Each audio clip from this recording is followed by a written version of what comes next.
Exercise 9.6 of class 10th Adi Sharma Maths. We are at question number 27. Question is the first and the last. The first and the last terms of an AP are 5 and 45. जो पहली term है हमारी AP की वो 5 है और जो last वाली टर्म है वो है 45. लिख लेते हैं इन्हें. क्वेश्चन में हमें जो जो चीज़ें गिवन है उनको स्टार्टिंग में ही लिख लेते हैं.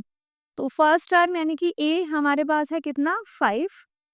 लास्ट टर्म जिसको हम डिनोट करते हैं एल से वो हमें गिवन है 45 respectively. If the sum of all its terms, सभी की सभी इसकी जो टर्म्स होती हैं उनका सम जब हम करते हैं तो वो आता है 400.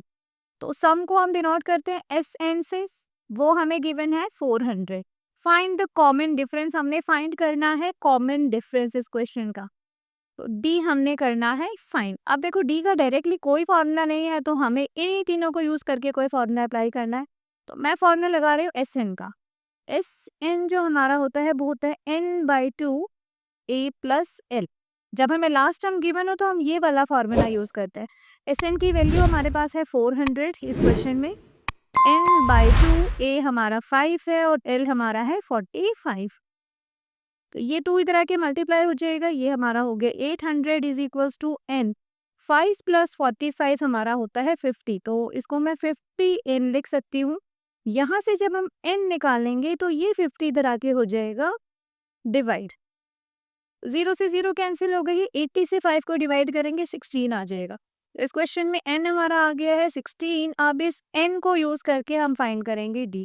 अब एक और चीज हम जानते हैं कि a n हमारा होता है a plus n minus 1 into D. अब अगर मैं n की वैल्यू यहाँ 16 रख दूं तो इस क्वेश्चन के लिए a16 का मतलब क्या है, टोटल 16 ही टर्म है. तो जो लास्ट टर्म हमारी 45 है वही इसका a16 होगा.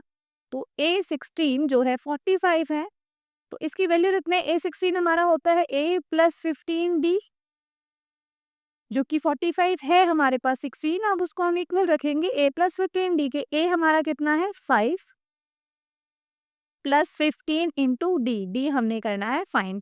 तो बस अब इजीली हो जाएगा. ये वाला 5 इधर आके माइनस हो जाएगा. 45 minus 5 is equals to 15 D. तो 40 इज इक्वल्स टू 15 डी. अब हमने डी निकालना है तो ये जो 15 इधर आके 40 के डिवीजन में आ जाएगा. कैंसिल कर देते हैं दोनों को ही 5 से. 5 3 ज़ा 15, 5 8 ज़ा 40. तो 8/3 जो है वो हमारी वैल्यू आ गई है किसकी, डी की. 8/3 इज इक्वल्स टू डी. इसी के साथ हमारा ये क्वेश्चन कंप्लीट होता है.